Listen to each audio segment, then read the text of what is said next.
Hi friends, welcome to our channel 1। आज 29 सितंबर, आज का दिन है फ्राइडे। आज हिंदू न्यूज़पेपर के इंपॉर्टेंट आर्टिकल हम डिस्कस करेंगे और रिलेटेड टॉपिक्स जो यूपीएससी प्रीलिम्स मेंस के लिए रिलेटेड है वो भी हम डिस्कस करेंगे। आज कुछ इरिटेबल पार्ट है, कुछ इंपॉर्टेंट है, कुछ रिसेंट जो पॉइंट रिसेंटली जो काफ़ी चर्चा में है वो भी हम डिस्कस करेंगे। तो आज का हम पहले आर्टिकल हम देख पा रहे हैं जो स्टडी जो एक हमारा जो father of green revolutions, Indian father of green revolution बताया जाता है, डॉक्टर एम.एस. स्वामीनाथन, जो कल एक्सपायर हुआ था। उसका एज हुआ था 98। तो उसके बारे में चर्चा करेंगे। He has a great role in Indian regulations, उसका हम चर्चा करेंगे। चलिए देखते हैं। Doctor Swaminathan, M S. Swaminathan 1995 to 2023 तक है। उसमें फादर ऑफ ग्रीन रिवोल्यूशंस बताया जाता है। उनका काफ़ी रोल था। काफ़ी जो 1967 में जो ड्रॉट हुआ था, काफ़ी फूड क्राइसिस हुआ था, उसमें उसका रोल काफ़ी थे। तो हम लोग point wise one point discuss करेंगे। तो चलिए नेक्स्ट स्लाइड में चलते हैं। उनको जो अगर उनको कुछ बारे में कुछ बताया जाए, कुछ पॉइंट बताया जाए, तो काफ़ी सारे अवार्ड्स उनको मिले थे। ठीक है, born on 7 August 1925, ठीक है, called the father of green revolutions, ठीक है, for his introduction in further development and high yield in varieties of wheat।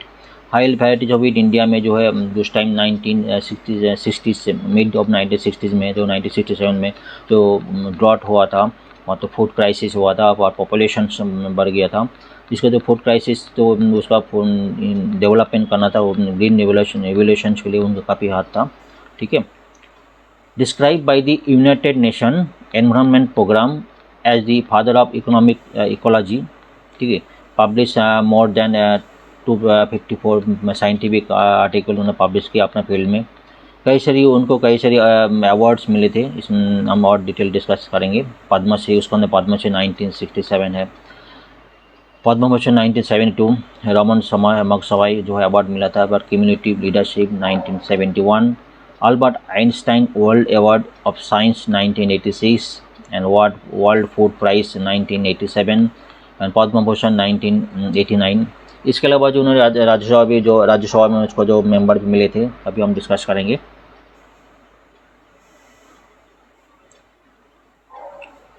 Actually हुआ कि मिड 1960s में जो है back to back severe drought हुआ था, मतलब फूड क्राइसिस हुआ था और ड्रॉट हुआ था। उसमें जो पॉलिटिकल लीडरशिप है, साइंटिफिक है, साइंटिस्ट है, उसका जो मेन उसका प्रेशर था वो work on the solution, ship to mouth existence चल रहा था। तो सॉल्यूशन फूड का क्राइसिस चल रहा था, पॉपुलेशन बढ़ गई थी। वो जो उस सिचुएशन से निकलने के लिए जो पॉलिटिकल लीडर्स और साइंटिस्ट के ऊपर काफ़ी प्रेशर आया था, उसका काफ़ी योगदान था। The country was dependent on food grains imported from the US. Then Dr. Swaminathan worked on closely with two agriculture minister, जो उसको डॉक्टर स्वामीनाथन टू मिनिस्टर से काम किया, जो सी सुब्रमण्यम है और जगदीमन राम जो इन दोनों मिनिस्टर से काम किया था। For the success of green revolution, a program that pave the way of quantum jump of productivity and production of wheat and rice. जो उन्होंने जो व्हीट एंड राइस को प्रोडक्शन जंप करने के लिए कई सारी उसका सपोर्टिंग किया, कई सारी improve varieties of seed use किया, काफ़ी सारी chemical fertilizer, modern machines use किया, कई सारी फैक्टर, डैम वाटर सोर्सेज उन्होंने इम्प्रूव किया। कई सेक्शन वो वन बाय हम डिस्कस करेंगे। तो ग्रीन रिवोल्यूशंस क्या है उसका हम डिस्कस करना, जो यूपीएससी रिलेटेड है। चलिए आगे देखते हैं। ठीक है, अवार्ड्स जो ऑलरेडी डिस्कस किया, क्या क्या अवार्ड्स मिले थे उसमें जो बोला राज्यसभा में जो है 2007 से 2013 में उनको राज्यसभा में जो नॉमिनेटेड मेंबर्स थे, the first world agriculture prize instituted by the Indian council of food agriculture was bestowed to him on October 2018। बाकी और भी सारे जो अवार्ड उनको मिले थे ऑलरेडी हम लोग डिस्कस कर चुके हैं। ठीक है, काफ़ी सारे अवार्ड्स है इसमें। तो उनका जो मेन फोकस एरिया था जो यूपीएससी रिलेटेड है वो पॉइंट हम डिस्कस करेंगे। मेन तो है ग्रीन रिवोल्यूशन जो है। तो ग्रीन रिवोल्यूशंस अगर बताना है तो व्हाट इज ग्रीन रिवोल्यूशंस है, अगर डेफिनेशन कैसे देंगे तो गिवन डेफिनेशन जो है is a rapid gain in wheat and rice, mainly wheat ऊपर मेन फोकस था। Rapid gain in wheat and rice yield, मतलब इसका प्रोडक्टिविटी बढ़ाने के लिए by developing nation in developed nation caused by with the help of improved varieties of seeds, increased fertilizer, other chemical input, use are known as green revolution. मतलब अगर green revolution बताया जाता है तो improve production of wheat and rice जो है with the help of improve variety of seeds हो गया, chemicals, fertilizers and improve in machine से। इसमें मशीन भी कई ट्रैक्टर से कई सारे मशीन यूज़ किया था। और भी जो है बाई सोर्स इरीगेशन, मतलब पानी वाटर सोर्स के लिए वो भी था। पहले क्या था, एक ही सोर्स था, एक ही रेनी सीजन के ऊपर डिपेंडेंट थे, मतलब एक ही क्रॉप था। बाद में लोगों क्या किया, डैम डैम के बाद डैम बिल्ड किया, उसके बाद वाटर बढ़ाया था, वाटर सोर्स से इरीगेशन के वाटर सोर्स से बढ़ाया था। काफ़ी सारी वर्क किया था जो ग्रीन रिवोल्यूशन से। तो मोटा मोटा जो ग्रीन रिवोल्यूशन डेफिनेशन हम समझ गया, ठीक है। इसको जो नोबेल प्राइज़ किसको मिला था, Nobel prize actually Norman Borlaug जो इसको नोबेल प्राइज़ मिला था फॉर द ऑनर फ्रॉम 1970 में उनको मिला था। और दी डेवलप हाई यील्ड वेराइटीज़, ठीक है, HYV high yield varieties of wheat, high yield varieties wheat के लिए नॉर्मल बोरलॉग के मिला था। इसका इंपॉर्टेंट पॉइंट है। और कुछ दिन बाद नोबेल प्राइज़ का नॉमिनेटेड होने वाले इस साल के लिए, तो एक इम्पॉर्टेंट है, ठीक है। तो ग्रीन रिवोल्यूशन का डेफिनेशन हमको समझ में आ गया। ग्रीन रिवोल्यूशन इंडिया में और ग्रीन इंडिया में कब हुआ था, इसे कैसे हुआ था, तो ऑलरेडी हमने ब्रीफ दे दिया था। Until 1967 government main focus on enlarging the agriculture area. 1967 के पहले जो है, ऑलरेडी 1947 में एग्रीकल्चर जो एरिया बढ़ाया गया था। तो 1967 में गवर्नमेंट का मेन फोकस ही था आइदर इम्पोर्ट करो और अदरवाइज एग्रीकल्चर एरिया बढ़ाओ। But however the rapidly growing population demanded drastic and fast action to enhance the yield, which manifested itself to form a green regulations। Green में requirement कब से generate हुआ, अगर वैसे भी एरिया बढ़ा कहाँ तक बढ़ाएंगे, एक लिमिट तक है, तो उसमें पॉपुलेशन डिमांडेड हो गया, पॉपुलेशन बढ़ गया, इसलिए क्या हुआ था, तो requirement of high productivity production fast tail, मतलब डबल क्रॉपिंग, पहले सिंगल था अभी double cropping, which manifested in the form of green regulations। ये समझ आ गया। Green regulation related to agriculture output। It was during the period that nation's agriculture was transformed to an industrial system by the adoption of modern agricultural practice, ठीक है। मतलब agriculture system जो है पहले regular normal agriculture system चल रहा था, उसके बाद जो है मॉडर्न एग्रीकल्चर प्रैक्टिसेस, मशीन्स, छोटे सीड वेराइटीज़ है, ट्रैक्टर्स हो गए, इरीगेशन सिस्टम है, ठीक है, हार्बिसाइड्स, पेस्टिसाइड्स, फर्टिलाइजर्स, इम्प्रूव पेस्टिसाइड्स, ये भी इंपॉर्टेंट है। और जो irrigation system, water yield, water source का रिक्वायरमेंट, वाटर सोर्स का अवेलेबल करना, ठीक है। पहले रेनी सीजन के ऊपर डिपेंड था, अगर हर कोई साल में अगर रेनी सीजन रेन बराबर वाटरफॉल नहीं हुआ, रेन बराबर नहीं हुआ, तो उसमें सूखा पड़ जाता है, उसको भी सॉल्यूशन लाना था। तो डैम बिल्ड करना, उसको रिवर के ऊपर पानी का फ्लो का रोकना है, मतलब जरूरत का टाइम में, ऐसा इसीलिए प्रोजेक्ट है, हम ऑनलाइन डिस्कस करेंगे जो ग्रीन ये प्रोजेक्ट का अंदर था, ठीक है। ये तो हम समझ में आ गया, ठीक है। नेक्स्ट लाइन में चलते हैं।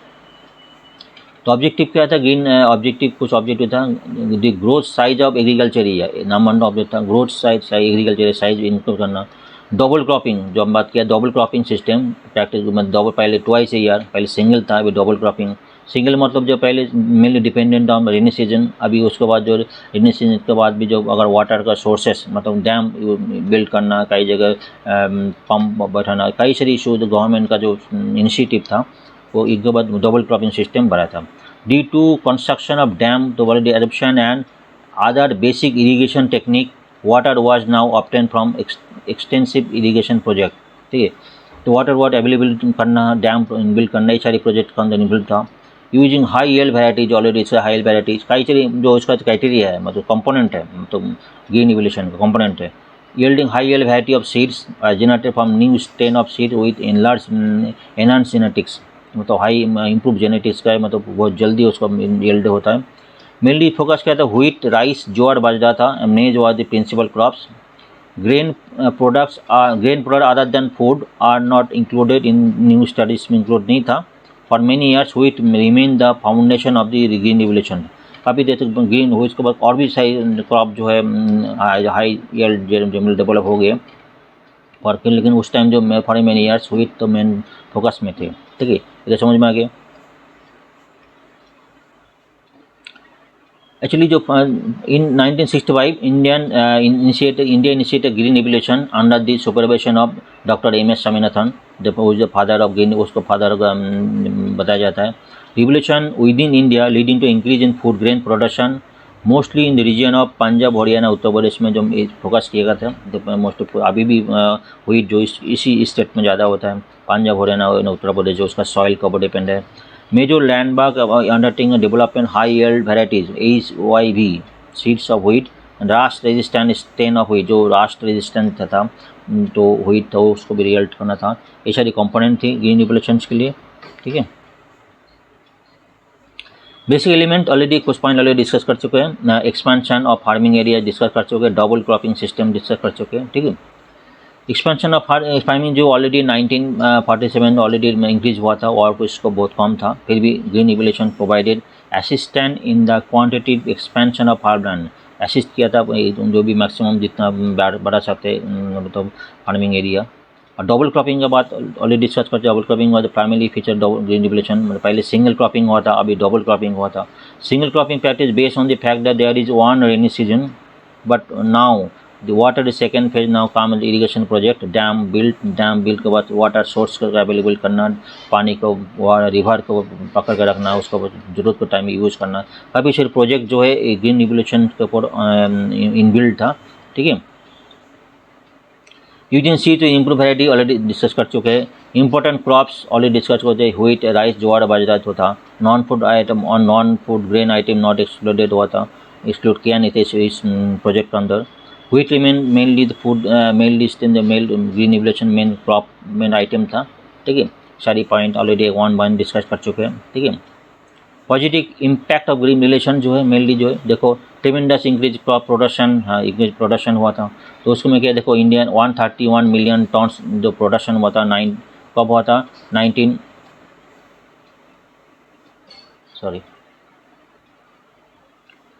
1978 to 79 जो 131 मिलियन टन सबसे हाईएस्ट तो बिगेस्ट एग्रीकल्चर प्रोड्यूसर हुआ। तो crop area under high yielding variety wheat and rice grew considerably during green revolution, mainly wheat and rice जो ग्रीव हो गया था। जो फूड प्रॉब्लम तो ऑलरेडी सॉल्यूशन निकल गया था। During import of food grains इतना चाहिए हुआ था मेनली जो एक्सपोर्ट फूड ग्रेन्स में आ गया, फूड इतना फूड जो जनरेट हो गया था, प्रोड्यूस हो गया था इंडिया में, व्हीट एंड राइस जो है एक्सपोर्ट में आ गया था। Per capita net availability food grains also increase, ये सारी एक पॉजिटिव इम्पैक्ट है। बेनिफिट फार्मर्स जो है नेचुरली बेनिफिट फार्मर्स इनकम, अगर फूड नंबर क्रॉप प्रोडक्शन बढ़ेगी तो बेनिफिट फार्मर बढ़ेगी, ठीक है। Farmers plug back their surplus income improving agriculture productivity और बढ़ेगा था, ठीक है। जिसके बाद 10 हेक्टेयर को बहुत ज़्यादा एग्रीकल्चर लैंड है तो उसको बहुत और ज़्यादा हाई वैरायटी जो व्हीट सीड्स है, HYV सीड्स है, फर्टिलाइजर मशीन यूज़ करने के बाद जो है वो इनकम अपना बढ़ाए, कैबेज प्रोडक्शन बढ़ाए। ये काफ़ी सारी जो इसका पॉजिटिव इम्पैक्ट है, नेचुरल इनबिल्ट है। और एम्प्लॉयमेंट जनरेशन भी होगा, एम्प्लॉयमेंट जनरेशन होगा, इंडस्ट्रियल ग्रोथ भी होगा। इंडस्ट्रियल ग्रोथ कैसे होगा, अगर एग्रीकल्चर डेवलपमेंट होगा तो जो उसका रिक्वायरमेंट है, मशीन जो रिक्वायरमेंट है, मशीन जैसे ट्रैक्टर से, हार्वेस्टर से, थ्रेशर से, कंबाइन से, डीजल इंजन है, इलेक्ट्रॉनिक मोटर से, पंप सेट है, वाटर देने पंप सेट है, कई सारी मशीन जो उस टाइम देखा गया था, जो उसका इंडस्ट्रीज डेवलप हुई थी, उसका जो इंडस्ट्री डेवलप होगा तो एम्प्लॉयमेंट जनरेट होगा। कई सारे पॉइंट है, ठीक है। एक कुछ पॉइंट हमने डिस्कस किया ग्रीन रिवोल्यूशन के बारे में जो काफ़ी इंपॉर्टेंट है, यूपीएससी रिलेटेड है। अभी हम नेक्स्ट टॉपिक हम चलते हैं, चलिए। नेक्स्ट एक इम्पॉर्टेंट एडिटोरियल एनालिसिस है caring for the world. Recently एक इम्पॉर्टेंट आर्टिकल पब्लिश हुआ था, इसने किया था यूनाइटेड नेशन पॉपुलेशन फंड, एक आर्टिकल पब्लिश किया था जो हमने ऑलरेडी डिस्कस कर चुके हैं स्टार्ट है। उन्हें एक रिपोर्ट में बताया कि इंडिया का जो एजिंग है, ओल्ड एज जो पॉपुलेशन है अगले 2050 तक जो है 10 दोगुना हो जाएगा। उसका जो रिलेटेड इम्पैक्ट जो गवर्नमेंट पॉलिसीज़ है, इकोनॉमिक का क्या पॉलिसीज आएंगे, उसको वो एनालिसिस आर्टिकल पर किया था। गुड आर्टिकल है, हम इस आर्टिकल के ऊपर देखते हैं और पॉइंट टू पॉइंट डिस्कस करते हैं। इस तरह रिसेंटली आर्टिकल पब्लिश किया था United nation population fund Indian ageing report 2023 में। इसमें यही बताया था, देखो what is the population above 60 years will be doubled from 10.5%, मतलब 2022 को 10.5% है, जस्ट डबल हो जाएगा, मतलब 20.8% हो जाएगा 2050 तक, जो है 2050 तक। सिर्फ यही नहीं, इसका जो पॉपुलेशन बिलो 15 जो है सो ड्रास्टिकली रिड्यूस हो जाएगा। जो अभी जो कंडीशंस में है, जो पॉपुलेशन है वो कम हो जाएगा, वो डिक्रीज हो जाएगी। वायरस जो हम बताया तो पॉपुलेशन अबव 60 जो है इंक्रीज हो जाएंगी। चलिए एक रिपोर्ट के एक बार और भी डिटेल देख लेते हैं, जो रिपोर्ट क्या बताया था, तो एक बार क्लियरिटी हो जाएगी। ठीक है, चार्ट क्या शो करे, इंडियन पॉपुलेशन जो है 2050 टू 2000 इस सेंचुरी 2100 तक बताया था। Total share of total population group में, एज ग्रुप में एक अलग अलग पॉपुलेशन रेंज में है, 0 to 14, 15 to 59 एंड अबव 60 जो है डार्क कलर में है। इसमें ये देखा है, जो देखो the population size elderly women elderly of India will be higher than the children age in 2050 से उनके ज़्यादा बढ़ जाएगी। तो इसमें बता रहे थे अभी तो जो अगर 2022 तक यहाँ तक है, सब यहाँ तक है 10.5% है, 2050 तो हो गए 20.8, मतलब जस्ट डबल हो जाएगा। ठीक है, इसमें एक चीज़ हम देख सकते हैं, वायरस हमारा जो चाइल्ड है बिलो 15 ईयर्स ओल्ड जिसका पॉपुलेशन से ऑलरेडी डिक्रीजिंग ट्रेंड में आएंगे। कुछ पॉइंट काफ़ी पॉइंट डिक्रीजिंग ट्रेंड है। ये कई एसोसिएटेड काफ़ी इसका पॉइंट, कई सारी एनालिसिस जो है, कई सारी चीज़ हमको सपोर्टिंग कई सारी डॉक्यूमेंट हमको ले जाते हैं, वो पॉइंट टू पॉइंट डिस्कस करेंगे। इस रिपोर्ट में और एक चीज़ बताया तो लाइफ एक्सपेक्टेंसी जो अबव 60 ईयर्स जो है, 60 to 80 जो ईयर्स का अंदर लाइफ एक्सपेक्टेंसी मतलब जीवित रहने का जो है वो वुमेन को बहुत ज़्यादा एक्सपेक्टेंसी हो जाएगा एज पर मेन। ये कोई इंपॉर्टेंट पॉइंट है। वो ये रिपोर्ट में ये भी बताया बेसिकली अगर वुमेन्स को पॉपुलेशन ज़्यादा हो जाएंगी 60 to 80 के बीच में, तो उसका जो डिपेंडेंसी ऑफ चिल्ड्रेन ज़्यादा बढ़ जाएगी। ठीक है, और उसका एलोन हो जाएगा, लीव एलोन हो जाएगी, और आज का इनकम जीरो हो जाएगा। एक कई सारी टॉपिक्स उनको काफ़ी सारी पॉइंट उन्होंने रेज़ किया है जो काफ़ी सीरियस पॉइंट है, और आने वाला जो दिन में जो गवर्नमेंट को पॉलिसीज लेना पड़ेगा इस दो पॉइंट में डिस्कस किया। ठीक है,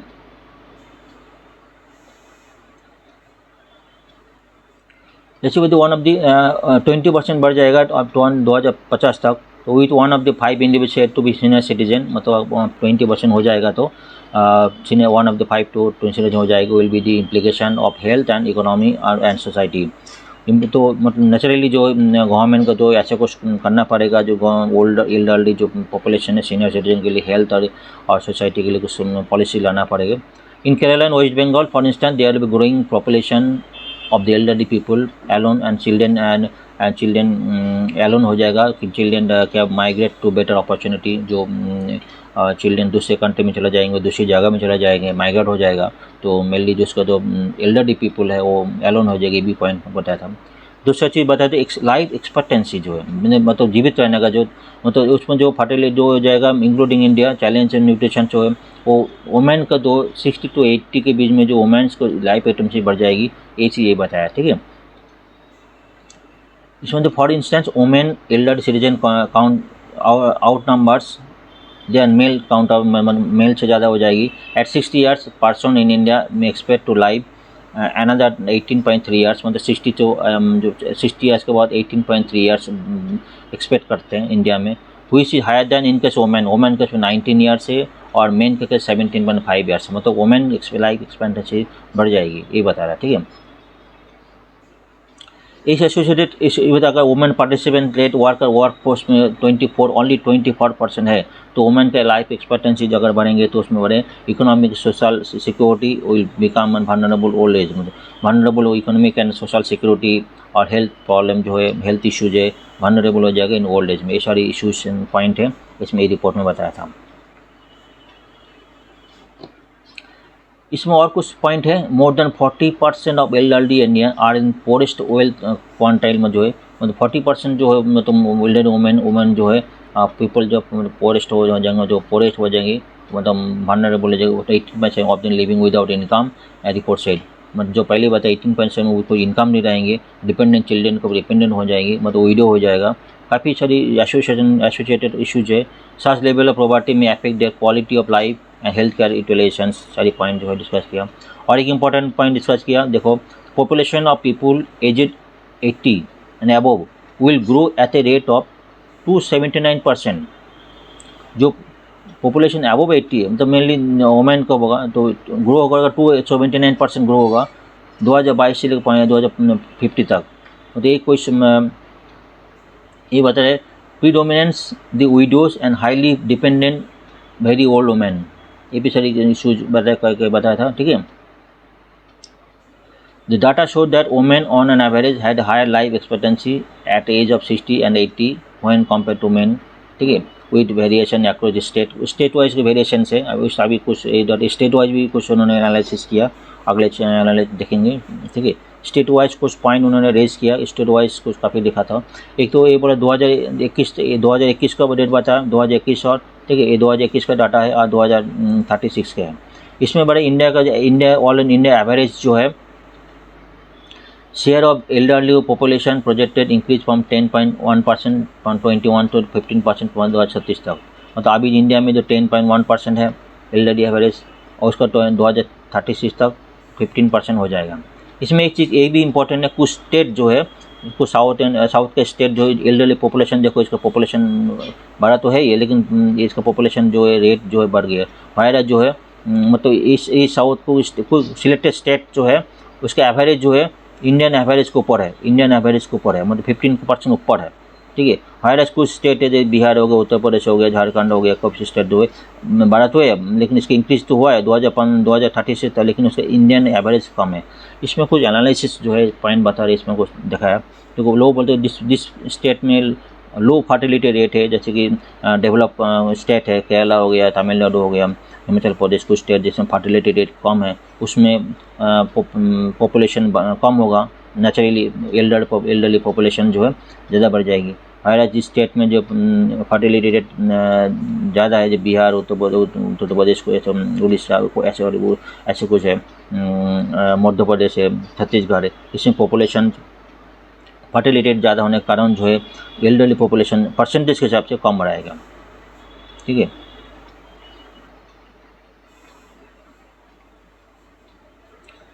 कुछ पॉइंट इन्होंने और रेज किया था, देखो most state south report higher share of elderly population, discuss किया already, than national average in 2021 and gap expectation इन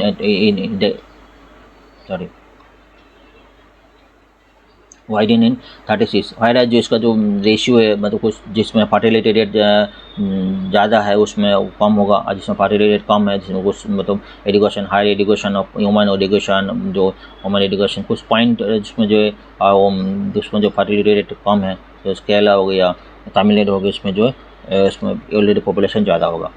कुछ नेशनल के तरफ कुछ प्रोजेक्ट लिया था, जो several schemes targeting the elderly but many are unaware of them fine to how much on the sign up बताया था। The national policy of older person 99 जो है, और maintenance and welfare of parents and senior citizen act 2007, कुछ schemes है, lay down the care of elderly but to ensure that senior citizen live in dignity. Public and private policies must provide a supporting environment। कुछ मतलब जो कुछ policy और भी policy हमको चाहिए जो सीनियर सिटीजन से एल्डर वोमेन्स के लिए, ये कुछ पॉइंट रेज किया। एक गुड एनालिसिस है और गुड रिपोर्ट है, United nation of public fund जो रिपोर्ट रिसेंटली रिलीज हुआ था। चलो हम इसको काफ़ी पॉइंट हम डिस्कस कर चुके हैं, एक इंपॉर्टेंट पॉइंट से अपना हमारे इकोनॉमिक्स और पॉलिटी दोनों तो रिलेटेड है। इकोनॉमिक्स पॉइंट आप बहुत बात चाहते, इकोनॉमिक्स से क्या इंपॉर्टेंट है, इकोनॉमिक इंपॉर्टेंट इसलिए अगर पॉपुलेशन तो एल्डरली पॉपुलेशन ज़्यादा होगा तो परचेजिंग पावर जो है इंडिया में कम हो जाएगा। परचेजिंग पावर जो है मेनली यंगस्टर में ज़्यादा होता है, कार परचेजिंग है, ऑटोमोबाइल सेक्टर है, मोबाइल सेक्टर है, टेलीकम्युनिकेशन सेक्टर है, कई सेक्टर है, इसको परचेजिंग पावर जो है यंग जनरेशन होता है। एल्डरली वुमेन कहते हैं परचेजिंग पर कम हो जाता है, तो ये भी इंडस्ट्रीज़ के लिए, इकोनॉमी के लिए इम्पैक्ट पड़ सकता है। चलिए नेक्स्ट चलते हैं, चलिए नेक्स्ट आर्टिकल तो चलते हैं। A dictionary to prevent a language from vanishing. ये बता रहा जो एक लैंग्वेज है, इसका नाम है टोटो है, इसका नाम टोटो। एक कहाँ पे यूज़ करते हैं, ये तो बॉर्डर वेस्ट बंगाल भूटान का बॉर्डर ट्राइबल्स ग्रुप यूज़ करते हैं, almost 1600 people, 1600 people tribal people use करते हैं। ये लैंग्वेज जो है काफ़ी वैनिशिंग हो जा रहा है, उसको कुछ पेपर में, कोई बुक्स में इसके बारे में लिखा नहीं है। तो कलकत्ता यूनिवर्सिटी में एक डिक्शनरी निकला है, तो उसका नाम जो है टोटो शब्द संग्रह उसका नाम है। और कब पब्लिश होने जा रहा है, कोलकाता में जो October 7 को पब्लिश होने जा रहा है। इसके बारे में कुछ बातचीत किया, Hindu newspaper important article publish किया। ट्राइबल्स का ग्रुप्स का है यूज़ करते हैं, उसका लैंग्वेज का उसको डॉक्यूमेंटेड किया, वर्ल्ड वाइड काफ़ी इंपॉर्टेंट है।